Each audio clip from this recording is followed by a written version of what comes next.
Hola, mi nombre es Brigitte Gómez Franco, soy artesana ceramista de un municipio llamado El Carmen de Viboral, municipio reconocido por su tradición cerámica, la producción de piezas hechas y pintadas a mano. Hoy quiero compartirles lo que es el paso a paso para la elaboración de una pieza. En estos momentos el enfoque, para ilustrar de una manera muy clara el proceso, va a estar dirigido a la elaboración de un pocillo, que es una de las piezas más cotidianas que muy seguramente todos en nuestros hogares utilizamos. La materia prima fundamental para la elaboración de una pieza cerámica es la arcilla. Hay diferentes clases de arcilla. Dependiendo el tipo de técnica que se vaya a emplear para la elaboración de la pieza, se requiere arcillas que sean muy plásticas, que sean muy moldeables. La arcilla que tengo en mis manos es una pasta previamente formulada a partir de diferentes minerales.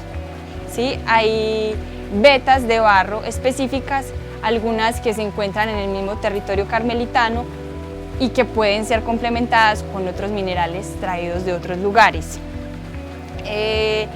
Esta pasta tiene unas características de plasticidad que la hacen muy moldeable.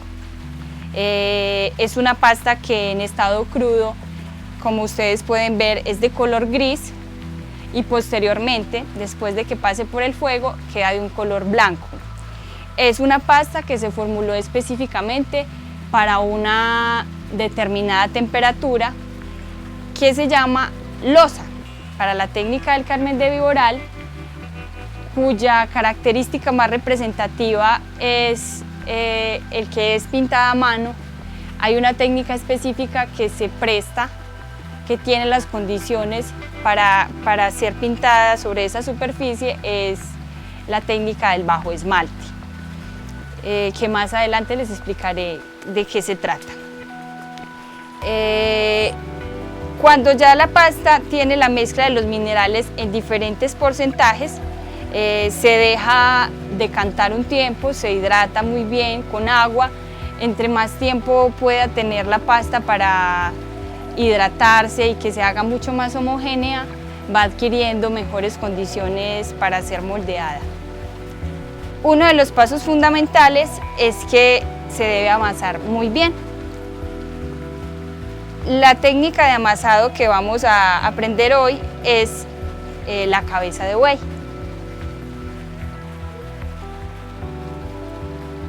Empiezo a dar vueltas, debo en la medida de lo posible tener buen control de la pella de barro, que es el nombre técnico, ¿cierto? Es una pella de barro o de arcilla. Le llaman cabeza de buey porque el movimiento que voy ejerciendo sobre la arcilla con mis manos le va dando esta forma, ¿sí?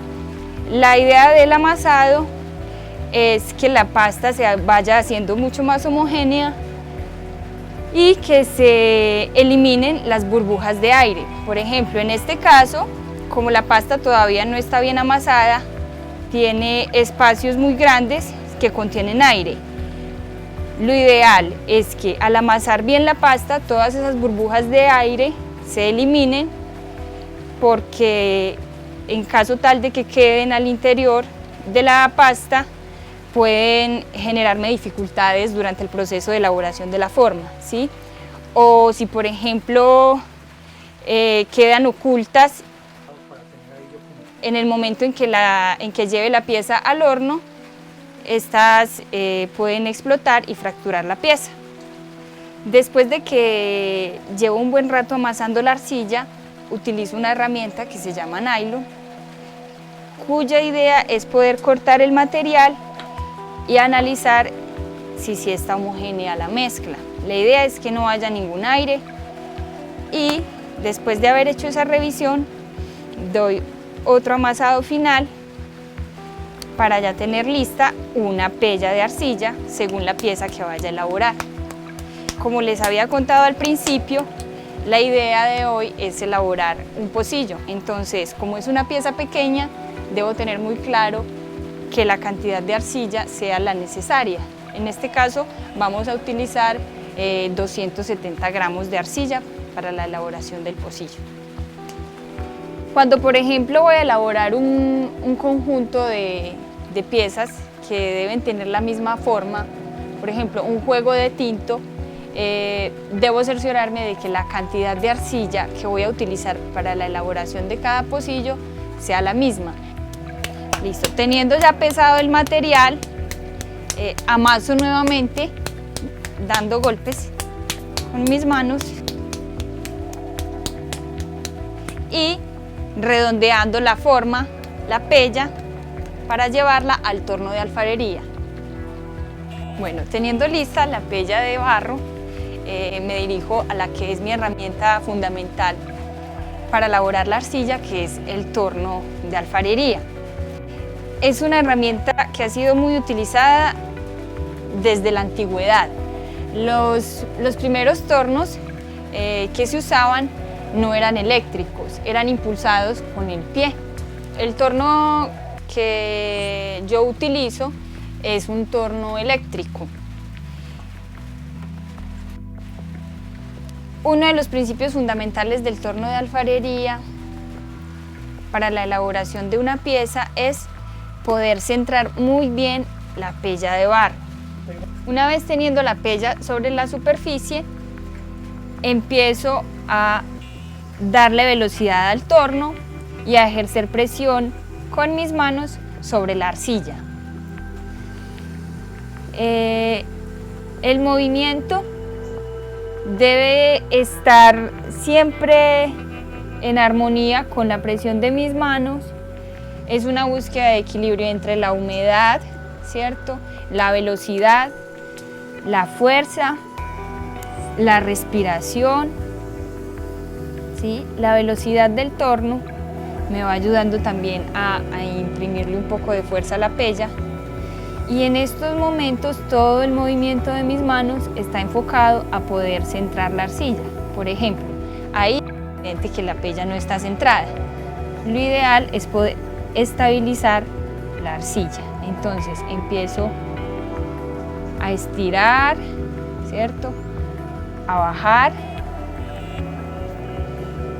y es a su vez como un segundo amasado para la arcilla. Todo mi movimiento debe estar enfocado a eso, a poder centrar la arcilla. La búsqueda de un centro. Una vez esté centrada la pella, puedo empezar a abrir el vacío. Entonces, la posición de mis manos va cambiando en función de lo que yo vaya a hacer. Entonces, en estos momentos sigue un paso que es ahuecar, ¿sí? Mis manos apoyan siempre la arcilla y estos dos dedos, los pulgares, son los que van a abrir el vacío, ¿sí? Debo ser muy consciente de que la presión de mis dedos, la fuerza que pongo, no sea muy excesiva. ¿Por qué? Porque si hundo del todo mis dedos voy a tocar la tabla, y como en estos momentos voy a solucionar lo que es el piso o la base interna de la vasija, entonces con la práctica uno se va sensibilizando lo suficiente para saber hasta qué lugar debo introducir mis dedos.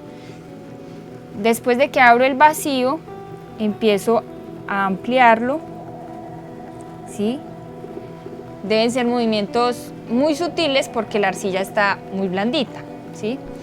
Una de las formas principales, que es el punto de partida para la elaboración de cualquier pieza, es el cilindro, ¿sí? Ya aquí está abierto el vacío y empiezo, aquí la posición de mis manos cambia porque voy a empezar a estirar la arcilla, ¿sí? La velocidad del torno merma. Es importante equilibrar lo que es la humedad, porque a medida que yo voy agregando agua, entonces la arcilla también puede ir perdiendo estabilidad. O sea, el agua es un vehículo que me permite deslizarme sobre la superficie pero si me excedo demasiado, también la arcilla se va cansando y pierde estabilidad. ¿Sí? Podemos utilizar también otras herramientas, aparte de nuestras manos, en caso de que queramos, por ejemplo, que la superficie sea un poco más lisa, o si queremos generar algún tipo de textura. Aquí la velocidad ya es mucho menor y retiro el exceso de material que hay en la parte de la base. Lo ideal es siempre poder conservar el centro, que la pieza como uno conserve el centro. La respiración también es fundamental. Y el buen centrado de una pella de arcilla y el hecho de que la pieza pueda conservar su centro todo el tiempo es determinante también, porque en los siguientes pasos del proceso siempre el conservar el centro es fundamental para que la pieza no quede torcida, para que pueda solucionar una base estable y para que la pieza quede armónica. Una vez terminada la pieza, como está tan blandito la arcilla, hay dos formas de retirarla del torno. Una de ellas es retirándola directamente con las manos, pero otra es la posibilidad de tener una superficie de madera en la parte de abajo que me permite poder retirarla estando blanda sin que pierda su forma. Pero es muy importante poder pasarle el nylon por debajo, poder pasarle el nylon para separarla de la madera, porque si yo la dejo, como ella va a empezar a endurecerse, a secarse con la temperatura del ambiente, si no está separada de la madera se va a contraer y se va a fracturar. Entonces es muy importante cerciorarme de que queda separada de la superficie. Estando así, la dejo a temperatura ambiente para que empiece a endurecerse. Los tiempos de secado son muy variables según el tipo de arcilla con la que se trabaje y el clima. Todo el trabajo con la cerámica depende de muchísimas variables, o sea, desde cómo esté el clima, desde la dureza de la arcilla, desde los componentes que tenga, desde el tamaño que tenga la forma. Si es una forma muy grande, obviamente va a tardarse más tiempo en endurecer.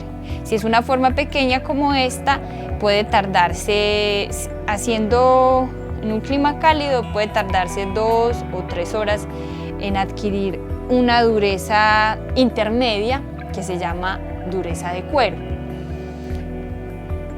Estas piezas que tengo acá las elaboré el día de ayer, pero como el clima ha estado frío, ya debe tener una dureza diferente, que es la dureza de cuero. En este estado, donde el barro no está completamente seco, pero tampoco está tan blandito que se deforma, es el estado ideal donde yo puedo retirar el excedente, trabajar calados, texturas, pero en este caso lo que voy a hacer es solucionar la peana o la base del pocillo. Entonces nuevamente debo traerla al torno, la invierto y debo nuevamente buscar el centro.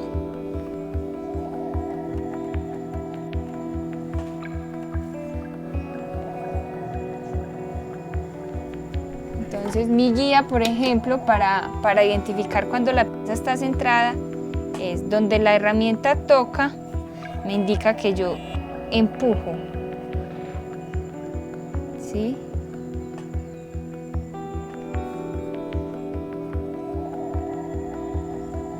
Listo. Una vez estando centrada la pieza, a veces es bueno ponerle unas cuñas de arcilla, porque la fuerza centrífuga del torno siempre genera que la pieza tenga una tendencia a salirse de su eje.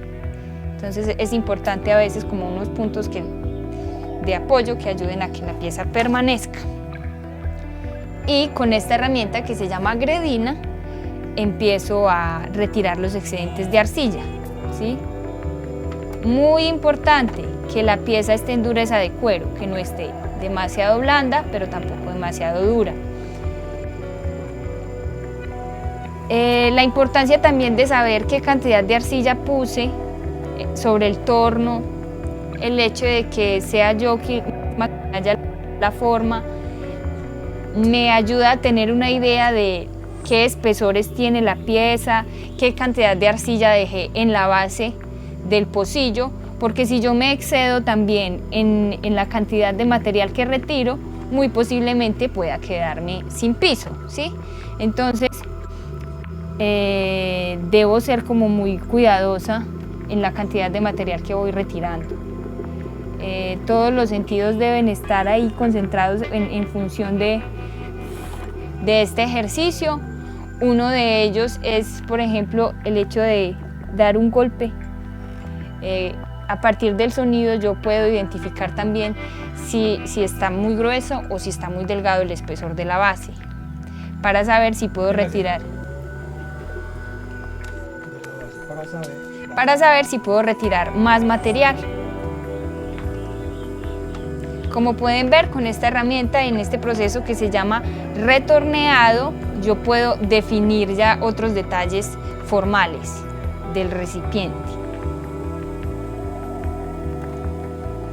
Debo equilibrar también la velocidad del torno, porque ya estoy trabajando en un estado de dureza muy diferente al inicial, donde la arcilla estaba blanda.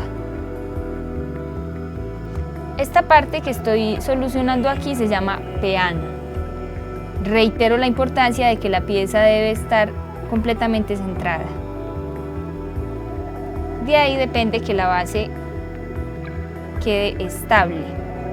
Y debo cuidarme también de que el diámetro de la base sea proporcional, ¿cierto? Como a la forma y al tamaño, para que sea estable todo el tiempo.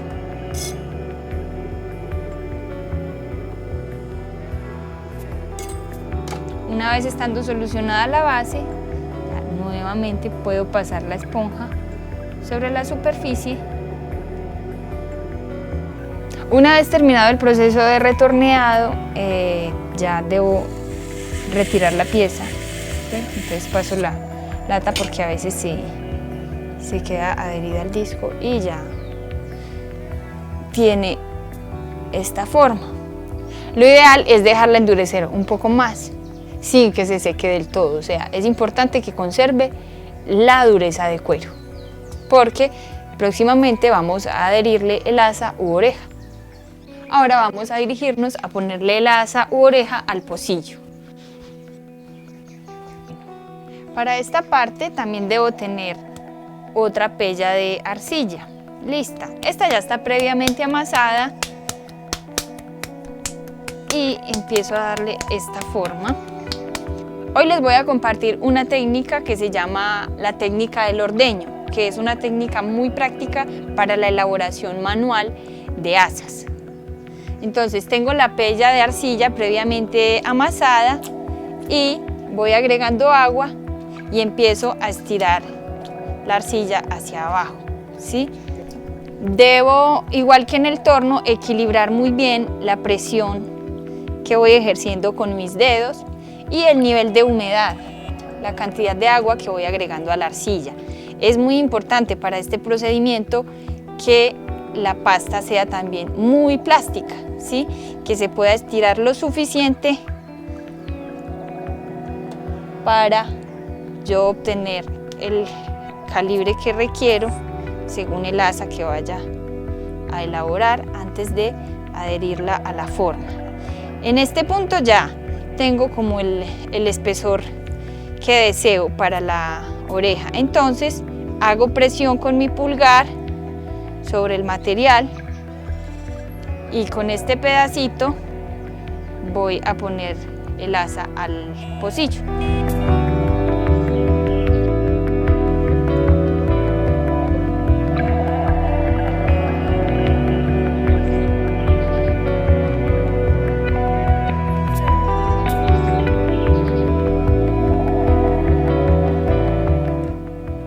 Debo mirar mirar, antes de adherirla bien, debo fijarme que quede centrada, que quede derecha, y hago la presión sobre la forma del pocillo para que se adhiera bien el asa.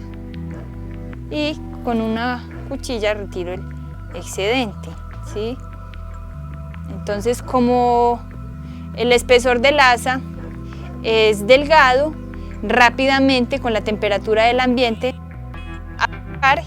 y el estado de humedad se va a equilibrar con el estado de humedad del pocillo, ¿sí? De ahí resalto la importancia de que el pocillo esté en dureza de cuero, porque si la forma estuviese completamente seca, inmediatamente me va a rechazar el asa, que está mucho más blandita, ¿sí?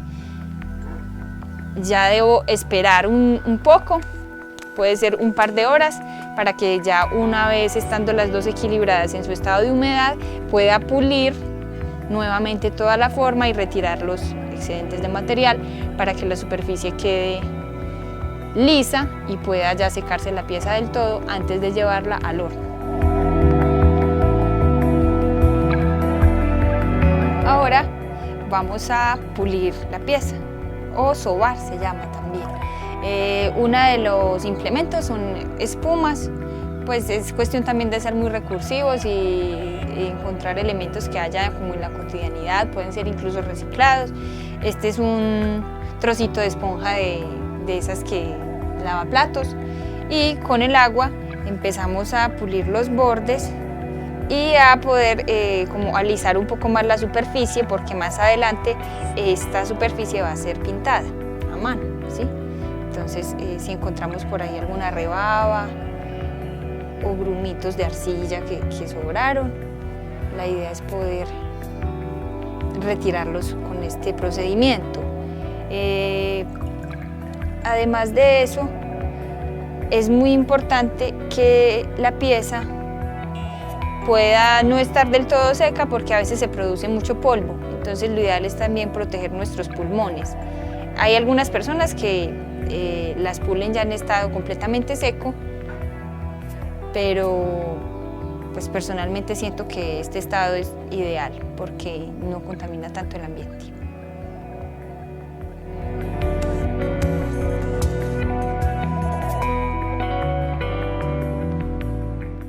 Una vez terminado el proceso de pulido, debo ponerla en un sitio a temperatura ambiente para que termine de secarse del todo antes de llevarla al horno para su primera cocción. Una vez terminado ese proceso de secado a temperatura ambiente, me dispongo a ponerlo al interior del horno. En este caso, las cocciones que yo realizo son en horno eléctrico, y esa primera quema se llama quema de bizcocho. Para este tipo de arcilla, la temperatura máxima en esa quema inicial es 1200 grados centígrados. Dura un promedio de 8 horas. Debe ser un calentamiento muy lento, porque igual, aunque la pieza ya está seca, todavía conserva humedad, ¿cierto? Pero muy interna. Entonces, alrededor de los 250 y 400 grados ya ha eliminado el agua higroscópica y se puede aumentar un poco más la velocidad de cocción para que vaya adquiriendo la dureza que requiere, y una vez pasando ya por ese fuego, la pieza queda con la resistencia que se requiere para ser pintada y ya es cerámica. Aquí ya la introduzco. Lo ideal es que se pueda optimizar el espacio máximo del horno, que las piezas en este estado pues se pueden tocar entre sí, incluso se pueden sobreponer las unas con las otras por cuestión como de optimizar espacios. Lo ideal es poder optimizar espacio en el horno, o sea, aprovechar cada espacio al máximo.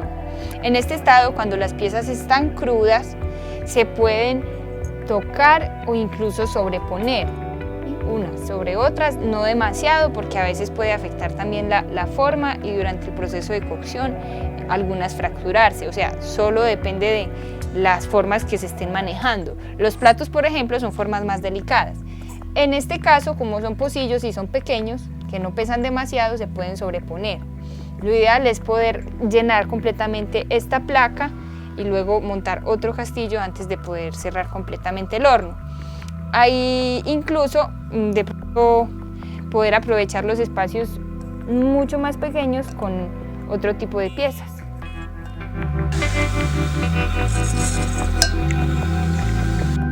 Una vez completada la carga del horno, procedemos a taparlo, que quede muy hermético, y empiezo a programar las rampas de temperatura y las horas que requiere la cocción. Ya hay un programa específico para este tipo de quema que es lenta, como les había contado, dura un promedio de 8 horas para subir a una temperatura de 1200 grados. El proceso de enfriamiento debe ser también muy lento, puede demorarse alrededor de 12 o hasta 24 horas. Eso depende de la cantidad de piezas que tenga el horno. Si hay muchísima carga, el calor se va a concentrar mucho más y obviamente va a tardar mucho más tiempo en poder enfriarse. Si hay poca masa, el enfriamiento va a ser mucho más rápido. Después de pasada la cocción y de haber comprobado que se haya enfriado completamente el horno, que esté a temperatura ambiente, ahí sí se puede abrir, porque si lo destapo antes, cuando está todavía muy caliente, el choque térmico puede generar la ruptura de las piezas.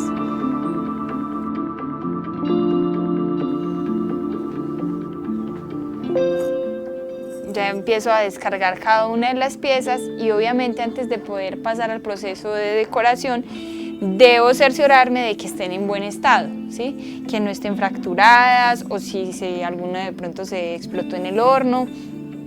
Una prueba clave es la prueba del timbre, porque algunas veces pueden haber fisuras internas que a simple vista no las alcance a percibir, pero a través del sonido que produce la pieza yo puedo darme cuenta si está en buen estado o si está rota.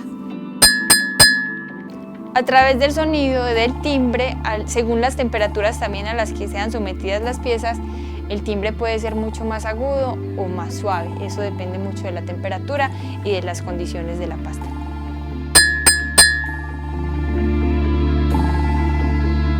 Antes de pasar al proceso de decoración, quiero compartirles cómo es la preparación de los colores.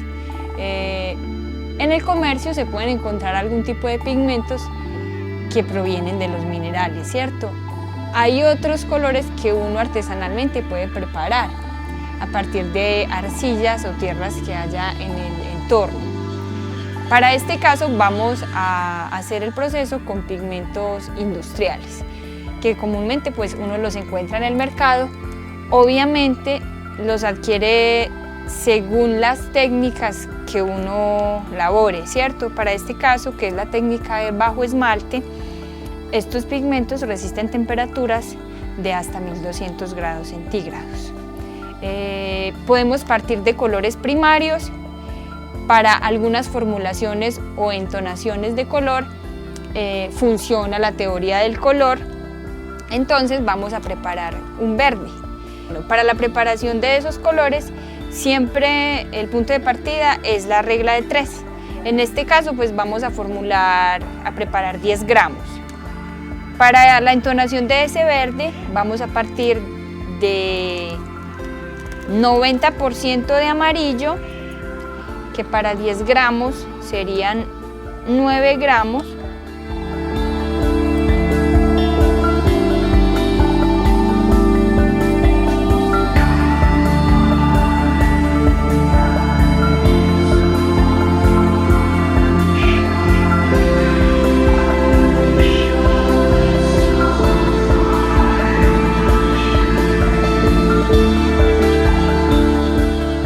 Gramos de amarillo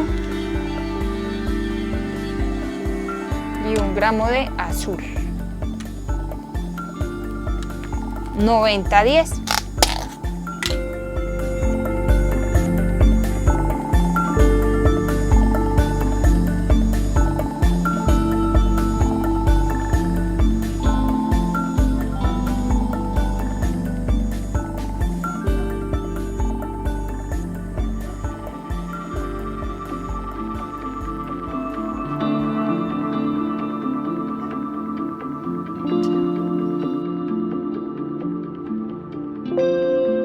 Una vez pesados los dos colores, vamos a mezclarlos.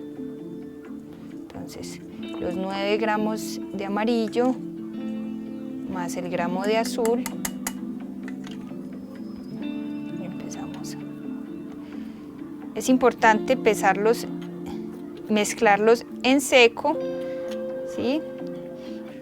Lo ideal es que apenas esté ya bien hecha la mezcla, poder adicionar el agua, ¿sí? Estos pigmentos, aparte del agua, que es como su vehículo, se puede adicionar un poco de fundente, que es vidrio, ¿sí? Vidrio que va a reaccionar en la segunda cocción y va a ayudar a que los pigmentos se fijen bien a la pieza. Ahora vamos a agregar un poco de fundente antes de agregar el agua. La cantidad de fundente se puede pesar también en seco, puede equivaler al 2%, por ejemplo, y un poco de agua.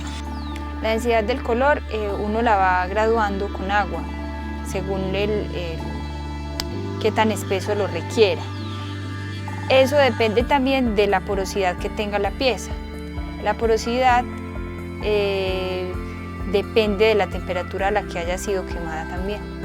Entonces, si la pieza es muy porosa, debo utilizar el color muy aguado, porque al estar los poros tan abiertos va a absorber muy rápido el pigmento, mientras que si los poros están cerrados y es más compacta, requiero que el color sea un poco más denso para que quede muy nítida la intensidad del color en la figura que se pinte.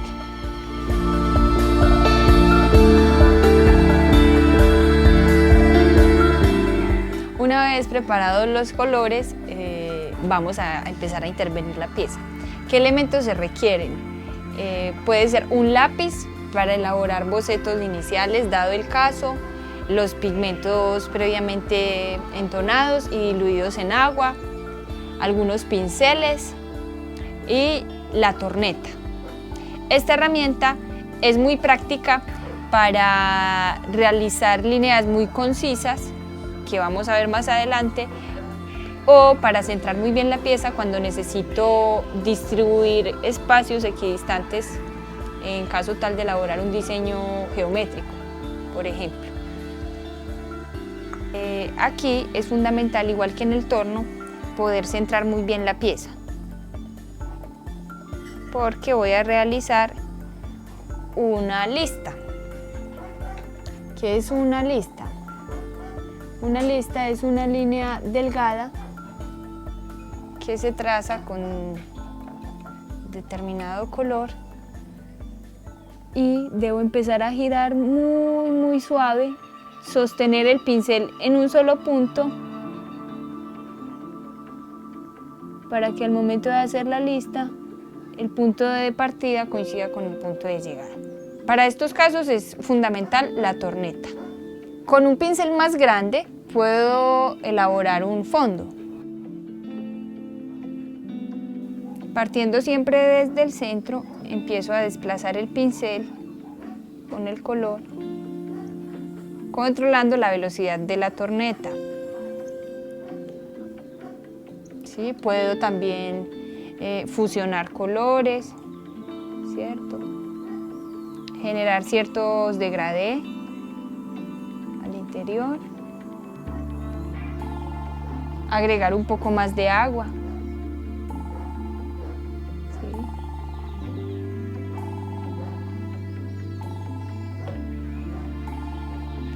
Puedo sobreponer algunos tonos, no demasiados, porque a veces si la carga de color es mucha, puede reaccionar con el esmalte y en la quema final se generan efectos poco agradables.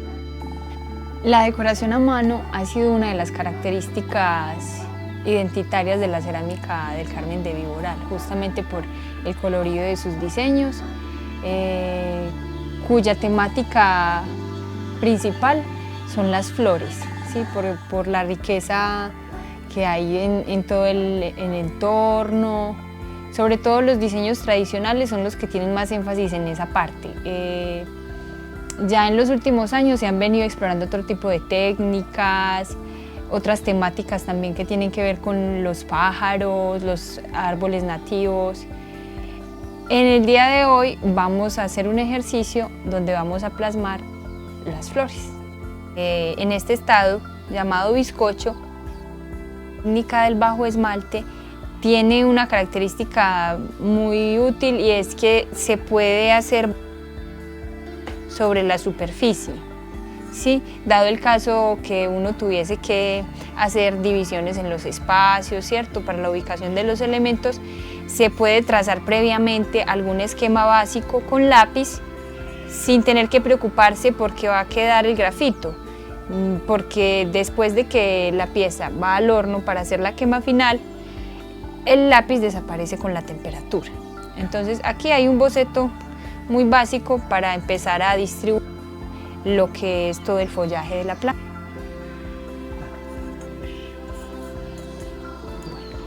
Como los pigmentos se sedimentan rápidamente, es importante cada vez que vaya a aplicar algún color específico, mezclar muy bien, ¿sí?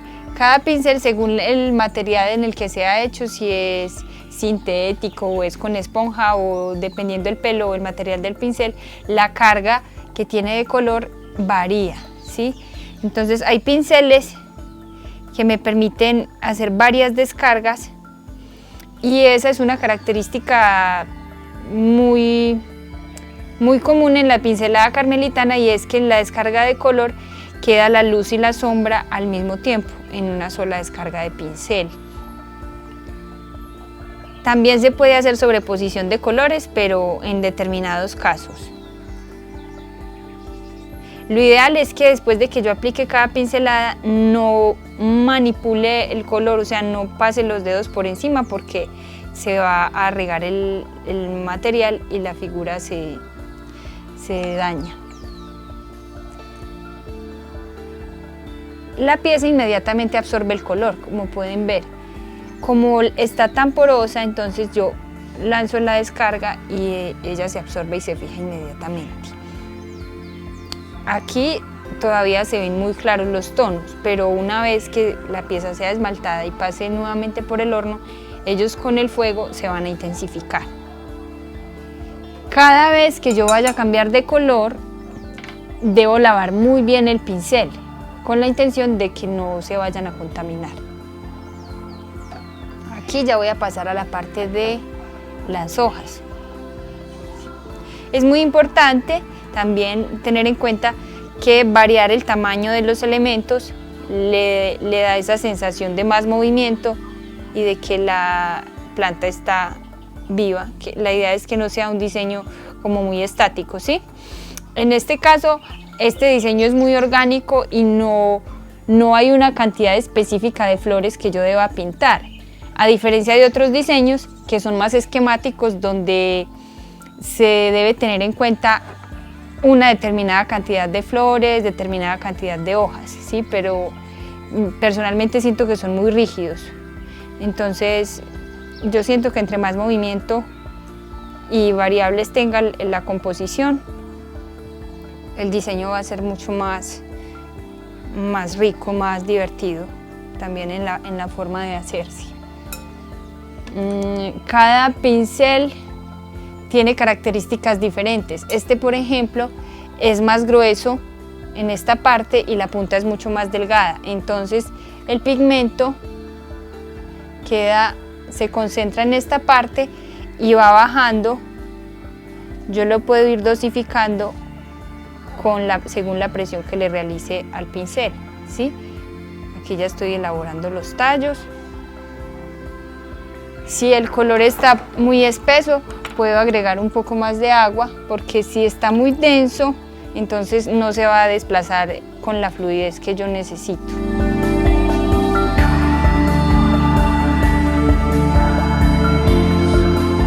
Aquí ya voy a ponerle el tallo a las hojas y después paso a ponerle los colores vivos, como los pistilos, para generar contrastes y darle como más fuerza a la decoración.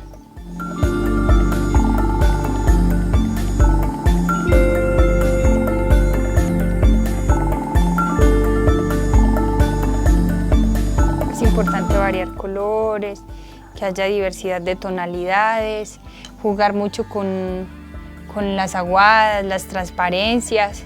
Eso va a enriquecer mucho más la composición del diseño.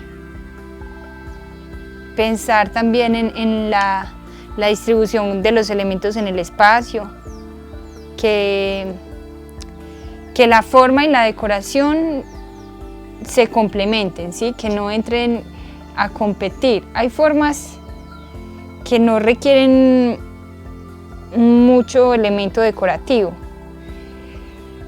Lo ideal es que puedan complementarse y generar una pieza única y armoniosa como en toda su composición. La idea es que tanto la decoración como la forma se integren y entren en armonía para que toda la composición sea una sola. Considero que cada objeto que es hecho a mano es importante que, aunque de por sí solo ya habla mucho, que se le pueda complementar con elementos que hagan alusión a su lugar de procedencia y la manera como fueron hechos. Entonces, siempre en cada pieza que elaboro, manifiesto que ha sido una pieza hecha a mano,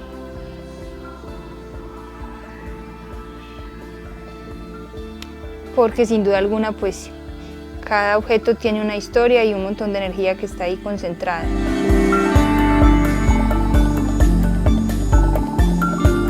Una vez terminada la decoración, sigue el esmaltado. Hay una herramienta muy importante que son unas pinzas hechas en acero inoxidable con las cuales se toma la pieza con la finalidad de no manipular la decoración. El líquido que tenemos aquí se llama esmalte. Básicamente es vidrio y aunque aquí se ve lechoso, cuando pase por el fuego se va a volver transparente. Él ya tiene una densidad que está previamente determinada en base a la porosidad que tiene la pieza. Entonces la vamos a sumergir porque con este material la pieza se va a impermeabilizar. Entonces, como pueden ver, la decoración queda cubierta. De ahí procede el nombre de la técnica bajo esmalte, ¿sí? Porque entonces pinté previamente sobre el bizcocho y luego esmalté, a diferencia de otras técnicas donde primero se esmalta, luego se pinta, ¿sí? Ya después de que la pieza está esmaltada, se absorbe inmediatamente el esmalte y yo ya la puedo tomar nuevamente en mis manos para pulir los detalles y retirar el material de la peana, porque como esto es un fundente y va a ir nuevamente al horno, si yo no limpio esta parte, se va a pegar de la placa, entonces se echaría a perder toda la labor. Aquí vamos a retirar con una cuchillita los excedentes de esmalte donde está la huella que dejó la pinza, ¿sí? Lo ideal es que todas esas huellas podamos pulirlas. Ya cuando la pieza esté nuevamente en el horno, el esmalte se va a ir integrando mejor a la pieza con la temperatura y con el efecto del calor, pues todas estas huellas van desapareciendo. Aquí voy a retirar entonces el esmalte que está cubriendo la peana y lo paso por esta esponja. De esta manera la pieza ya está en las condiciones que se necesitan para llevarla al horno a realizar la quema final, llamada quema de esmalte. Listo. Aquí ya completamos el proceso de carga. En el caso de la última cocción, a diferencia de la primera, cada pieza debe ocupar su lugar y ninguna se puede tocar con la otra, porque como el esmalte es un vidrio que va a fundir bajo el efecto del calor, si hay dos piezas que se rozan, se van a quedar pegadas, ¿sí? Entonces se echaría a perder también toda la labor en los objetos. Entonces, súper importante que las peanas estén limpias y ninguna pieza se toque con la otra.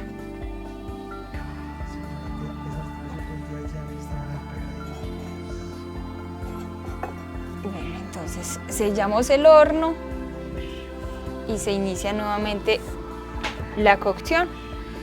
Para la quema de esmalte, a diferencia de la quema de bizcocho, la temperatura es mucho más baja, oscila entre los 1090 y 1120 grados de temperatura, temperatura a la cual el esmalte se hace transparente, impermeabiliza la pieza y la decoración se hace visible nuevamente. Ese proceso de cocción dura un promedio de 8 horas también, ¿sí? Igual que en la quema inicial, el proceso de enfriamiento debe ser muy lento. Hay ciertas rampas de temperatura en las que se debe estabilizar, o sea, permanecer en determinada temperatura en un lapso de tiempo que puede ser de 4 o 5 minutos, estable en determinada temperatura. Eso se llama meseta y se hace con la finalidad de que el esmalte pueda estabilizarse e integrarse completamente a la pieza para que quede bien impermeabilizada.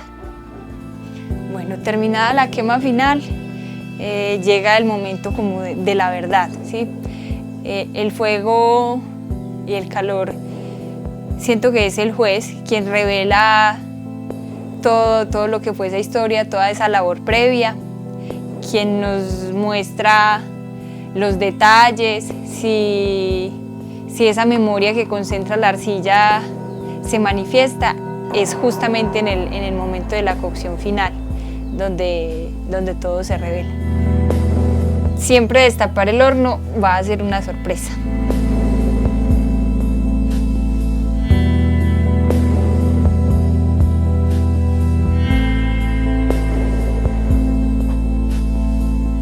Bueno, cada piecita son como pequeños hijitos, frutos de toda una labor, ¿cierto? Donde queda concentrada muchas emociones, estados de ánimo, sentimientos que se quieren manifestar a través de una obra y que es gratificante poder compartir con otros seres que sean sensibles también como a todo lo que es la labor artesanal, poder compartir un pedacito de uno mismo con los demás.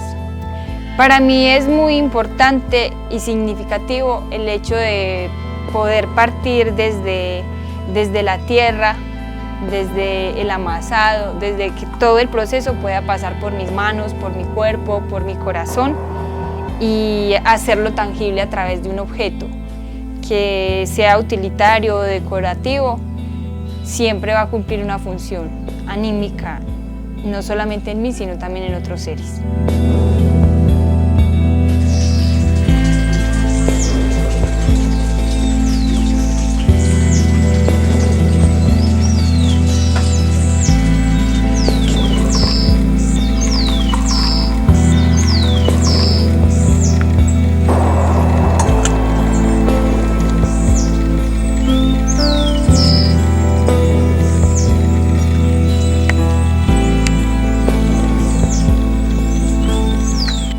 Si hay algo placentero es poder tomarse algo rico en una pieza elaborada a mano.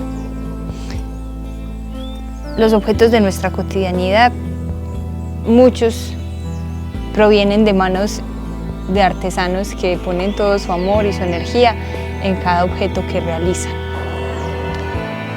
Muchas gracias por ser partícipes de esta experiencia conmigo y hasta una próxima oportunidad.